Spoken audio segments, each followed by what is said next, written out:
마태복음 26장입니다. 우리가 이제 5번째 설교까지 왔습니다. 끝났죠? 첫 번째 설교가 마태복음 5장에서 7장까지고, 두 번째 설교가 10장이고, 그리고 세 번째 설교가 13장이고, 그리고 네 번째 설교가 18장이었죠. 그리고 이제 5번째 설교가 23장에서 25장까지였습니다. 그래서 25장에 세 개의 비유들이 결국은 예수의 종말, 많은 사람들은 개인의 종말이라고 하는데 우리가 살펴봤듯이 공생애의 종말이죠. 그래서 그리스도로 나오는 이야기를 어떻게 표현하는지를 확인했습니다. 그래서 오늘 이제 26장 1절을 보게 되면은 매 설교마다 나타나는 특징이 있죠. 예수께서 이 말씀을 마치시고 제자들에게 이르시되, 그러니까 꼭 요 말이 있다는 거죠. 이 말씀을 마치셨다. 그러면 이 말씀을 하신 곳이 바로 23장이라는 걸 이제 우리가 알게 되는 거죠. 23장에서 시작된 긴 설교가 딱 이렇게 해서 마치고 요게 이제 얼른 다음으로 넘어가는 이야기 구성을 해주죠. 그래서 창세기도 그렇죠. 창세기도 10개의 톨레토트가 결국 이런 방식으로 기록이 되어 있다는 거죠. 그래서 학자들은 이게 시작이냐 끝이냐를 가지고 논쟁을 피는데 시작도 되고 끝도 되는 이야기가 되는 거죠. 성경은 항상 시작과 끝을 동시에 가지고 간다는 거죠. 창세기 1장 1절이 그렇죠. 시작이면서 끝의 이야기를 가지고 있는 거죠. 그런 것이 뭔지 알게 되면은 성경이 있는데 여러 가지 힌트가 되는 거죠.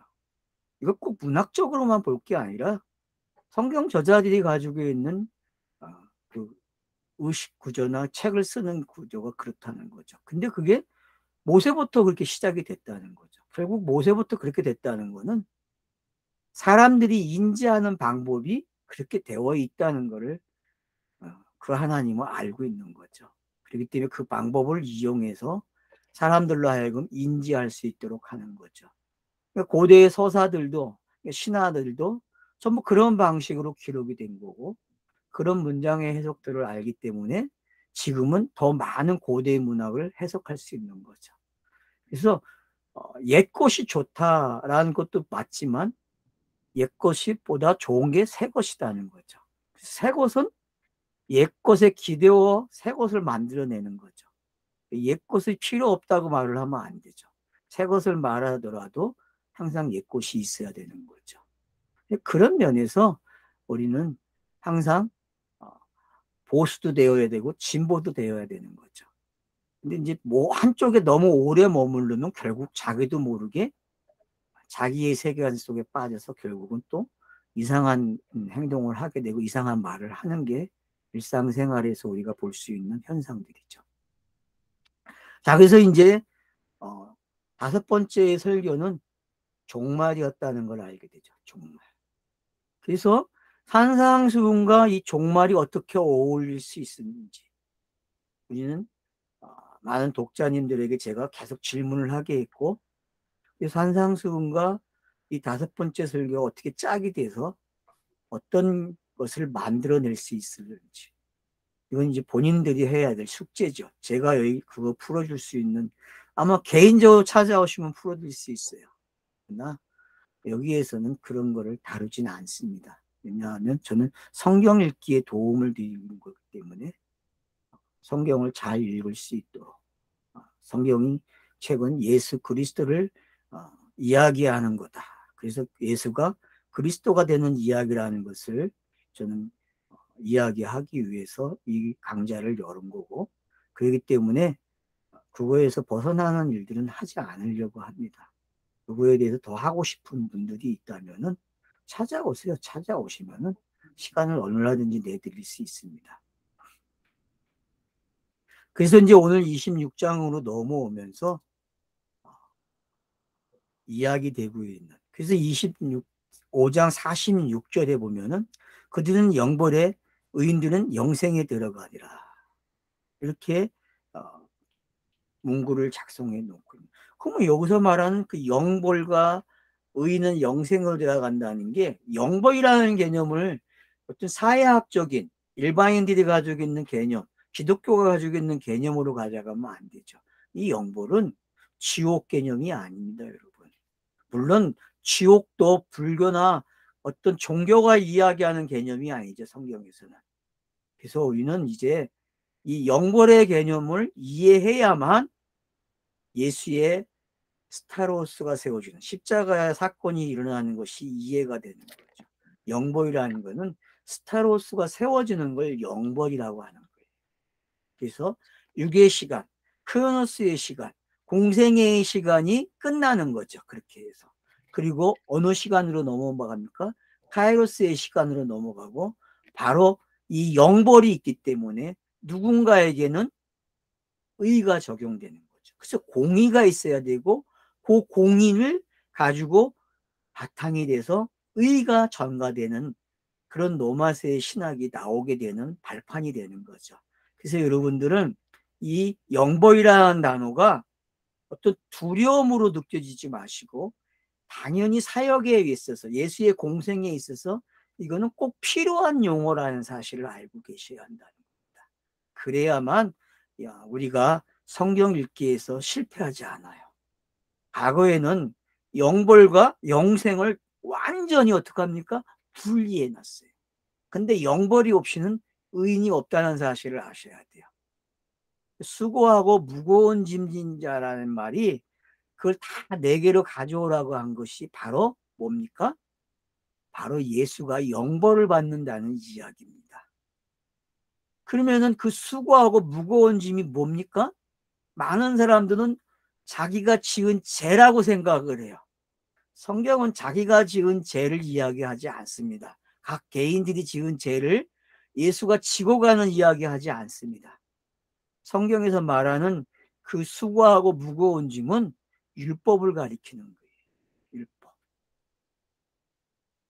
진리를 줬는데 이 땅에 율법으로 등장을 하는 거예요.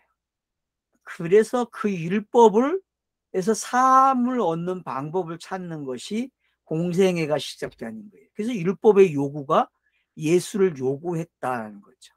그걸 여러분들이 이제 속죄와 관계돼서, 그래서 레위기서에서 나오는 그 제사법, 신명기에 나오는 그런 모든 내용들이 어떻게 산상수훈에서 녹아있고, 그 녹아있는 말씀이 23장과 24장과 25장으로 와서 왜 결국 영벌과 영생이라는 단어로 끝을 내고 있는지를 알게 되는 거죠. 이걸 여러분들이 깊게 이해를 하셔야 성경이 말하고자 하는 그런 것들을 놓치지 않으시면서 세상과 짝하지 않는 방법, 종교 놀이를 하지 않는 방법을 알게 되는 거죠. 결국은 자신에게 속해 있는 어떤 것을 가지고 속함을 받고 그 속함 받았기 때문에 의인이 됐다, 이런 거는 성경이 아닙니다. 성경이 말하는 속함이라는 거는 예수가 지불하는 거예요. 뭐에 대해서? 율법의 요구에 대해서. 그러니까 율법이 영벌을 받는 거예요. 율법과 함께. 그러니까 율법이 사라지기 때문에 그 예수가 한 일, 그 사역을, 공생애를 믿는 사람, 하나님의 은혜로 그걸 믿는 사람이 의인이고, 그래서 영생이 되는 거죠. 이게 로마서의 이야기입니다. 그래서 25장 46절은 결국 로마서와 연결이 되는 이야기예요. 그게 종말이죠. 그렇기 때문에. 그래서 로마서는 성경신학에서 가장 중요한 교리입니다. 교리. 신지식을 완벽하게 정리한 거예요. 66권의 신지식을 로마서는 확실하게 정리한 책입니다. 그래서 신지식을 정확하게 정리하고 싶으면 로마서를 읽을 수 있으셔야 돼요. 근데 로마서 읽는 걸 실패했어요. 왜요? 죄의 개념과 의의 개념을 몰라요. 교회는. 그걸 가르치지 못했어요. 제대로. 다 땅에서 일어나는 일들과 관계돼서, 자기 개인과 관계돼서, 도덕 윤리와 관계돼서 죄인을 취급했고, 그 죄를 짊어지는 예수를 이해한 거죠. 그러니까 맨날 다 회개해야 되고 날마다 속죄함을 받는 거예요. 뭔가가 잘못된 거죠, 여러분. 다시 한번 여러분들이 거기서 빨리 빠져나오시기를 저는 원해요. 그래서 노마서 강의를 꼭 여러분들이 듣기를 저는 원합니다. 그래서 예수께서 이 말씀을 마치시고 제자들에게 이르시되 너희가 아는 바와 같이 이틀이 지나면 유월절이라. 자, 그러면 영벌과 의인의 영생이 이제 어떤 건지 알겠죠? 유월절과 관계되어 있다는 걸 아셔야 돼요. 그래서 유월절의 유래가 출애굽기에는 정확하게 기록이 되어 있는 거예요. 여러분, 유월절에 관한 이야기가 한 장을 차지하고 있다는 게 무게감이 안 느껴집니까? 거기에 보면은 너희 후손들이 물어보게 되면은 이렇게 설명하라는 구절이 있어요. 그래서 여러분들이 출애굽기 11장을 잘 읽으셔야 돼요. 정확하게 11장인가요? 한번 짚고 갑시다. 내가 12장. 12장. 12장을 여러분들 정확하게 가지고 여기다 적어 놓으세요. 왜냐? 6월절의 유래가 12장에서 시작이 되는 거예요. 그러면은 창세기에 있는 6월절 유래가 없습니까? 있어요, 여러분. 어디서부터 시작이 됩니까? 여자의 후손 이야기가 그 이야기였고 아벨이 죽는 이야기가 그 이야기였죠. 그래서 셋으로 나오는 이야기가 그게 6월절의 이야기였어요. 그런가 하면 아브라함이 창세기 15장에서 여호와에게 제물을 드리는 그 장면 준비해서 그것도 6월절과 관계되어 있습니다. 그래서 6월절이라는 게 창세기에 얼마나 많이 나오고 있는지를 아셔야 돼요. 그런가 하면 노아의 방주 사건도 6월절이에요, 여러분. 그 뜨는 게 6월절로 뜨는 거예요. 그런가 하면은 소돔과 고모라 성이 어떻게 돼요? 그것도 6월절이에요, 여러분. 야곱, 약복강의 이야기, 베델 이야기 전부 다 6월절과 관계된 이야기예요. 요셉? 많죠, 요셉도 얼마나 많은 것들이 있습니까? 감옥에 들어가서 거기서 자유인이 되는 거, 노예로 팔려가서 그가 자유인이 되는 게 어떤 건지. 그리고 애굽의 이야기가 요셉의 이야기의 시작 속에 있잖아요. 그래서 애굽에서 탈출하는 이야기는 요셉이 애굽에 들어가서 자유인이 되는 거와 같은 이야기죠. 그래서 후손들에게 나를 매장하지 말고 내 것을 가지고 나가라. 간을 가지고 나가라고 시키죠. 그래서 후손들이 간을 가지고 나가는 거예요. 그게 출애굽에서 여호수아가 꼭 지켜야 될 명령이었고 여호수아가 얻은 그 땅, 에브라임 지파가 얻은 땅에다가 요셉의 묘지를 만드는 거죠. 그런 것들이 전부 다 유월절과 관계되어 있다는 사실을 우리는 잘 알고 있습니다. 그래서 여러분 역대의 왕들 중에서 유월절을 지키는 왕들이 많지 않아요, 여러분. 여러분 손꼽아 보세요. 그 유월절 쳐보세요. 딱 치면은 유월절을 지킨 사람들이 왕들이 탁탁 뜰 거예요. 그러면은 공부는 이렇게 쉽게 하는구나라는 걸 알게 되죠, 그죠? 그러니까 공부 그렇게 하세요. 그냥 성구사전 하나 놓고 그냥 탁 치면은 뭐 베들레헴이라는 성경 그 프로그램 까시면 여러분 다 돼요. 그냥 유월절 치면 다 떠요, 신구약이요. 그러면 그냥 어느 왕 때 지켰는지 알게 되고 이런 것들이 어디선 지켰는데 기록이 안 되어 있네. 기록이 안 된 건 안 지켰다고 할 수 있겠구나라는 걸 알게 되죠. 그래서 여러분들이 그런 걸 이렇게 다 구별하시게 되면은 여호수아도 어떻게 합니까? 요단강을 건너가서 유월절을 지키는 게 어떤 건지. 그 지키기 전에 그 건너가기 전에 준비하는 작업들이 많잖아요. 할례를 행해야 되고 그런 것들이 뭔지 유월절을 지키고 하는 게 그런 준비가 뭔지. 그래서 이미 1장에서 마태복음 1장에서 25장까지는요. 이미 이 유월절에 관한 이야기가 진행되어 온 거예요. 그거를 알아채신 분도 있으시고 못 알아채신 분도 있으실 거예요. 그래서 여러분들이 다시 한번 마태복음 1장부터 25장까지 읽어보세요. 유월절과 관계돼서. 그러시면은 아, 세례 요한의 죽음, 유월절이죠. 예수가 세례 받는 거, 유월절이었구나. 근데 거기에는 다 상징만 있는 거예요. 진짜는 어디서 일어납니까? 제가 앞에서 이야기한 건 전부 다 상징이에요. 진짜 유월절은 누굽니까? 예수가 스타로서 십자가에 세워지는 거예요. 그걸 뭐라 그래요? 유월절이라 그래요. 그래서 세상죄를 지고 가는 어린 양이라 그러는 거예요. 왜? 유월절이기 때문에. 그래서 요한복음은 세례 요한의 말을 통해서 뭐라 그래요? 세상죄를 지고 가는 어린 양을 보라. 그리고 하나님의 아들이라까지 요한이 소개를 하고 있습니다. 요한복음 1장에서. 그런 부분들을 놓치지 않으신다면은 6월절 이야기가 벌써 마태복음 1장에서 25장까지, 특별히 23장에서 25장까지는 6월절 이야기가 풍부합니다, 여러분. 얼마나 풍부한지 몰라요.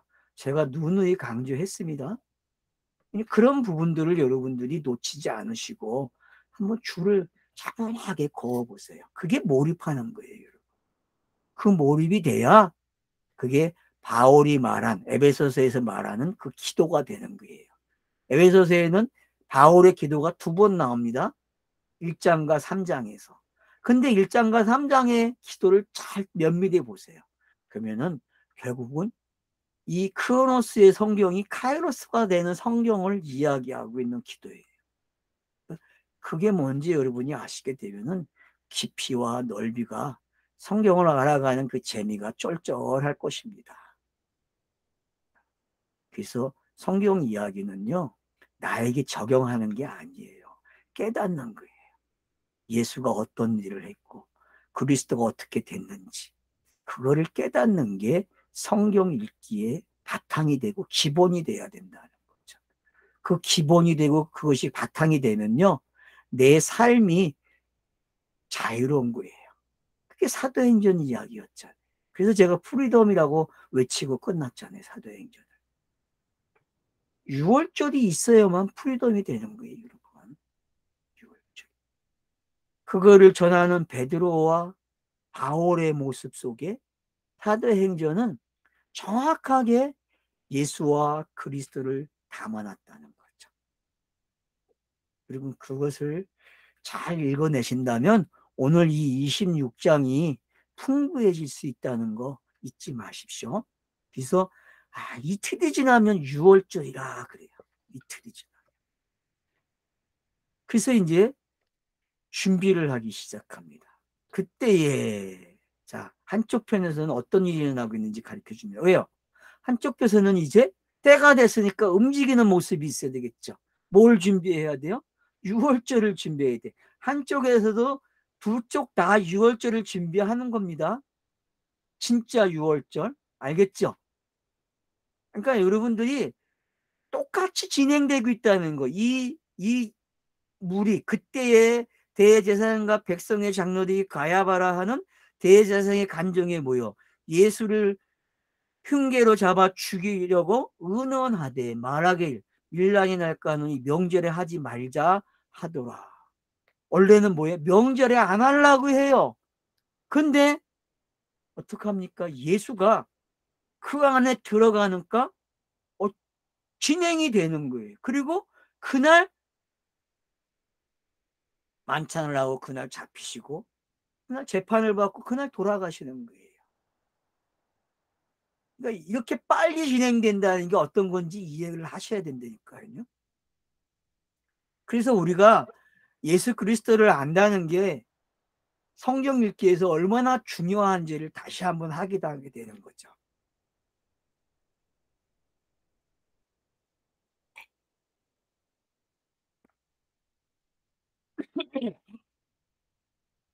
그래서 요 이야기 3절로 5절의 이야기가 2절과 관계돼서 여러분들이 이해를 하시게 되면은 예수도 유월절을 준비하고 있고 이들도 유월절을 준비하는데 요들은 명절을 피하려고 하는 의도성을 가지고 있어요. 근데 그러면 유월절 양이 안 되죠. 이날 죽어야만 유월절 양이 되는 거죠. 명절에. 그러니까 그걸 여러분들이 잘 깨달으시게 되면은 유대인들은 결국은 진짜 유월절을 못 지켰다는 걸 알게 되는 거죠. 진짜 유월절을 모르는 거예요. 상징적으로만 계속 진짜가 오기를 기다리고 있는 게 지금까지 유대인들이 하고 있는 일이에요. 지금까지. 그러면 교회는 아닙니까? 교회도 유월절을 뭘로 묘사해요? 예수의 죽음과 부활절을 가지고 좀 있으면 이제 부활절이 오잖아요. 부활주일이. 3월 18일인가요? 17일인가요? 그날 이제 4월 17일 날이 이제 어, 그렇게 되어 있죠. 그러니까 그런 것들이 왜 교회가 그런 걸 부활주일로 지키시면서 부활을 모르는지. 교회는 부활을 모르잖아요. 육체적 부활을 알지. 살아있는 사람이 신비한 몸으로 바뀐다고 이야기하는데 그런 거는 성경에 없어요, 여러분. 어떻게 영이 신비한 몸을 가져요? 성경에 기록된 예수의 부활의 모습은 그건 상징입니다, 여러분. 땅에게 투하시킨 상징. 그게 우리에게 적용되면 안 되죠. 그러니까 3절로 5절 말씀이 여러분들이 이해가 되셔야 됩니다. 아, 이게 전통적인 방법이구나. 그래서 이날엔 살인하면 안 되니까 어떻게 해요? 피해 가려고 하는 거예요. 근데 진짜 살인을 하게 하는 거예요. 진짜 살인. 그래서 자기들이 하지 않고 누구의 손을 빌려요? 필란의 손을 빌리는 게 로마인들의 손을. 지금도 유대인들은 안식일과 유대절을 지키려면, 유월절을 지키려면은 어떻게 해야 돼요? 유월절에 안식일을 지키려니까 뭐 해야 돼요?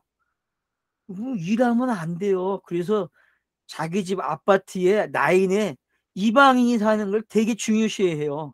그런 데를 찾아가요. 거기서 그래야만 그들에게 스위치 불도 켜달라고 그러고 전기 스위치도 걔네들이 켜줘야 되고 뭐 다 해요. 걔네들이요. 그런 헛된 짓을 하고 있단 말이에요. 그게 왜 그럴까요? 모르기 때문에 그래요. 자기들이 하고 있는 게 상징이라는 것을 인정 안 하기 때문에 그러는 거죠.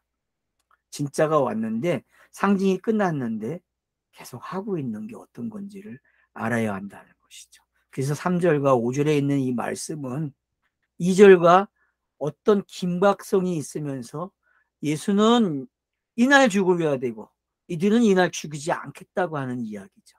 근데 어떻게 해요? 성경 저자는 이날 명절에 시작되는 날에 죽는 걸로. 그래서 무덤에 들어가는 걸로. 그리고 바로 그날 이제 시작이 되는 거죠. 그러니까 여러분 그런 긴장감이 어떤 건지. 그래서 출애굽기 그 10번째 재앙 장자의 죽음과 유월절이 왜 동시에 일어나는지 여러분들이 깊게 묵상을 해야 돼요.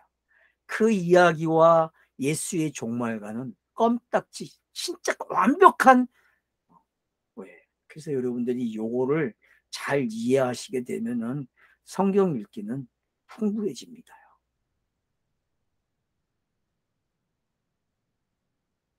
자, 예수께서 베다니 나은 명 환자 시몬의 집에 계실 때에 한 여자가 매우 귀한 향유 한 옥합을 가지고 나와서 식사하시는 예수의 머리에 부으니라. 예수의 머리에 향유를 깨서 옥합이 흘러내리게 해요.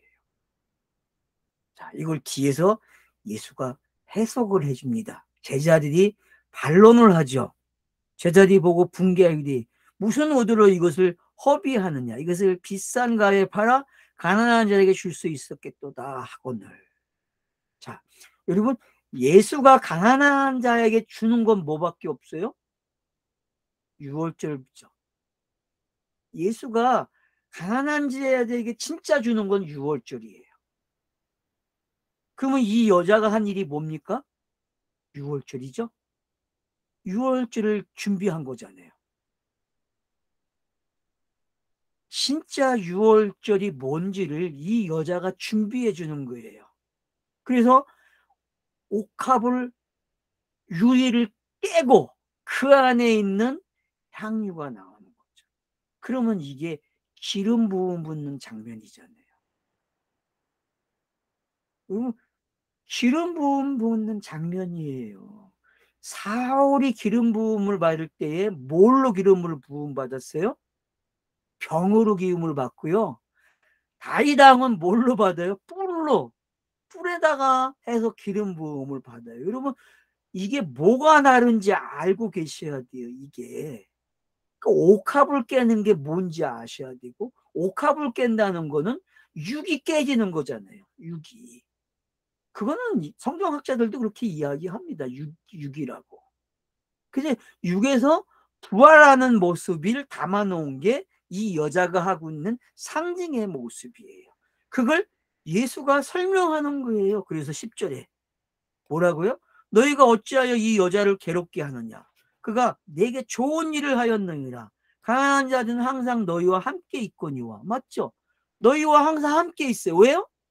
제자들과 함께 있게 되면은 그 가난한 자들은 뭐가 돼요? 복음으로 부자가 되는 거죠. 같이 제자가 되기 때문에. 그래서 너희라는 단어가 중요한 거예요. 너희가. 제자들과 함께 있는 사람들은 가난한 자가 복 있는 자가 되는 거예요. 그러면 이제 심령이 가난한 자가 뭔지 알겠죠, 여러분? 심령이 가난한 자는 예수와 함께 있는 자가 심령이 가난한 자죠. 그게 제자들이었고, 또 제자의 시대에, 사도 시대에 복 있는 자가 누굽니까? 바로 이 말대로 되는 사람이에요. 이 말대로. 그 가난한 자들이, 그 심령한 가난한 자들이 결국은 제자와 함께 있게 되고, 그 사도가 된 사람들이 제자의 말을 해주면은 그들이 가난한 데서 뭐가 되는 거예요? 의인이 되는 거죠. 그런 이야기를 여러분들이 구성하게 되면은 얼마나 재밌어요. 산상수훈이 지금 이야기되어져 있고, 그 가난한 그 팔복이 어떤 거와 연결되어 있습니까? 결국 인자의 고난과 관계되어 있잖아요. 인자의 고난과 팔복이, 맞죠? 여러분, 팔복의 끝이 뭡니까? 의를 위하여 고난받는 거잖아요. 의를 위해서 고난받는 거. 그게 6월절 이야기잖아요. 팔복의 마지막 이야기가. 그래서 팔복의 가장 중심이 되는 게 뭐예요? 인자가 고난을 받는 거예요, 여러분. 인자가. 그 이야기를 이 여자가 지금 하는 거예요. 왜? 여자는 누굽니까? 여자는 성령이잖아요. 돕는 배필. 여러분, 이 여자가 여러분 돕는 배틀로 안 보입니까? 예수가 물 세례 받을 때, 세례 요한에게 물 세례 받을 때 그 임한 그 성령이 누구에게 있어요? 여러분, 마리아에게 있었잖아요. 마리아에게 성령이 임하고 성령으로 잉태되는 게 뭐예요? 그 여자가 뭐예요? 마리아가 성령이잖아요. 왜 그거는 못 봐요? 마리아가 쓰다? 그런 건 다 봐요. 근데 여러분들이 하나 놓치는 게 있어요. 성경 읽기에서. 쓰다. 그것만 생각하면 안 돼요. 고통이다. 그런 것만 생각하면 안 된다니까요. 마리아에게는 한편엔 또 뭐가 있어요? 성령, 돕는 이야기가 있다니까요. 누구를? 예수, 남자를 도와야 된다니까요. 남자를. 그래야만 이 남자가 이 여자에게 시를 줘서 이 여자가 어떤 여자가 되는 거예요? 시를 가는 여자가 되는 거예요. 그래서 성령이 시 가진 남자가 되고 시 가진 여자가 됨으로써 우리에게 성령이 임하게 되면은 뭐가 되는 거예요? 성령이 충만하니까 복음을 알게 되고 의인이 시작되는 거고 영생이 시작되는 거죠. 그게 하나님 나라잖아요. 그게 하나님이 계신 곳이잖아요.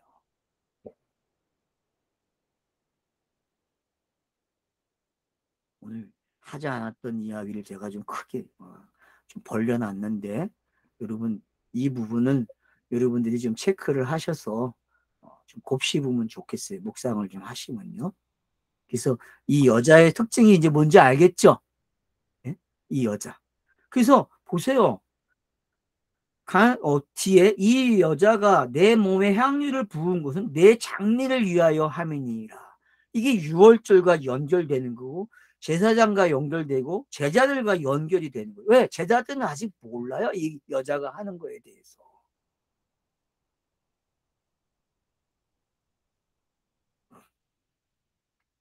진실로 너희에게 이르니 온 천하에 어디서든지 이 복음이 전파되는 곳에 이 여자가 행한 일도 말하여 그를 기억하더라. 이게 성령 아니에요, 여러분? 네? 성령이잖아요, 이게. 복음이 전파되는 곳에 항상 뭐가 있어요? 성령이 있잖아요, 성령이. 성령이 없으면 복음을 전파 못해요, 여러분. 사도행전은 그래서 성령행전이에요. 성령행전. 왜요? 바로 이 이야기가 성취돼야 되기 때문에. 이 여자의 이야기가 성경에 기록됐기 때문에 그런 거 아니냐고. 물론 맞죠. 그러나 그거보다 더 좀 더 생각하시게 되면 지금 제가 이야기한 부분들이 좀 이해가 되실 거예요. 이 부분들이. 그래서 여러분들이 이 베다니의 시몬의 나병 환자의 집, 그것도 나병 환자예요, 여러분. 나병 환자. 6월절 양에게 뭐가 전가된 거예요? 사람들이 가지고 있는, 율법이 가지고 있는 나병을 전가시켰다니까.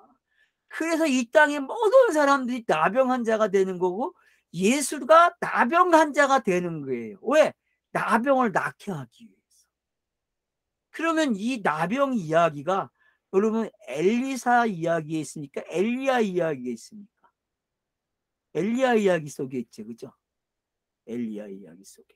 그 엘리야 이야기 속에 왜 나만이 낫는 이야기가 있어요?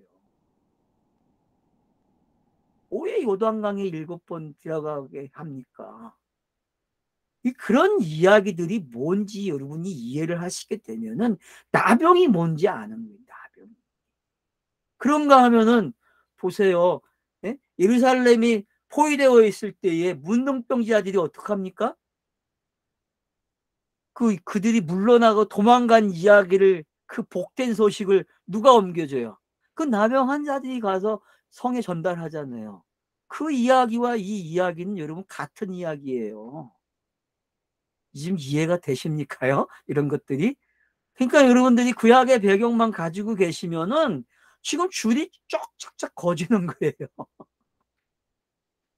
알겠죠? 예? 이사야가 예언하고 시스기야 왕 때에 생긴 이야기 아닙니까? 그런 것들이. 굶주려 죽고 하는 그런 이야기들이. 그래서 그대로 다 되잖아요. 그 이야기들이. 그런 이야기들이 왜 여기에 이렇게 이 여자의 이야기와 함께 믹스돼서 한번 이렇게 팍 퍼뜨려 놓고 있는지 좀 더 생각해 보세요. 묵상을 해보세요. 그러면 왜 23장에서 25장의 이야기가 6월절이었는지 알게 되는 거죠. 그게 왜 종말이고 그래서 그게 왜 자유인지를 알게 되는 거예요. 그래서 이 여자를 통해서 예수가 뭐가 준비돼요? 죽음의 이야기가 확실하게 펼쳐진 거죠. 그러면 봐요. 23장, 24장, 25장이 불확실했는데 이 여자를 통해서 확실해지죠. 내용이. 6월절이 뭔지 명확해지잖아요. 저희가 23장, 24장, 25장을 예수가 죽는 이야기로 봤잖아요. 스타로스가 세워지는 이야기로. 그 이야기가 어떻게 6월절과 맞이떨어지는지, 그리고 이 여자가 옥합을 깨서 그것도 나병 환자의 집에 찾아가서 옥합을 깨고 하는 이야기가 뭔지, 이제 이런 구성된 이야기들을 아시게 되면은 확실하게 어떤 건지 메시지가 정확해진다는 거죠. 쉬었다가 하죠.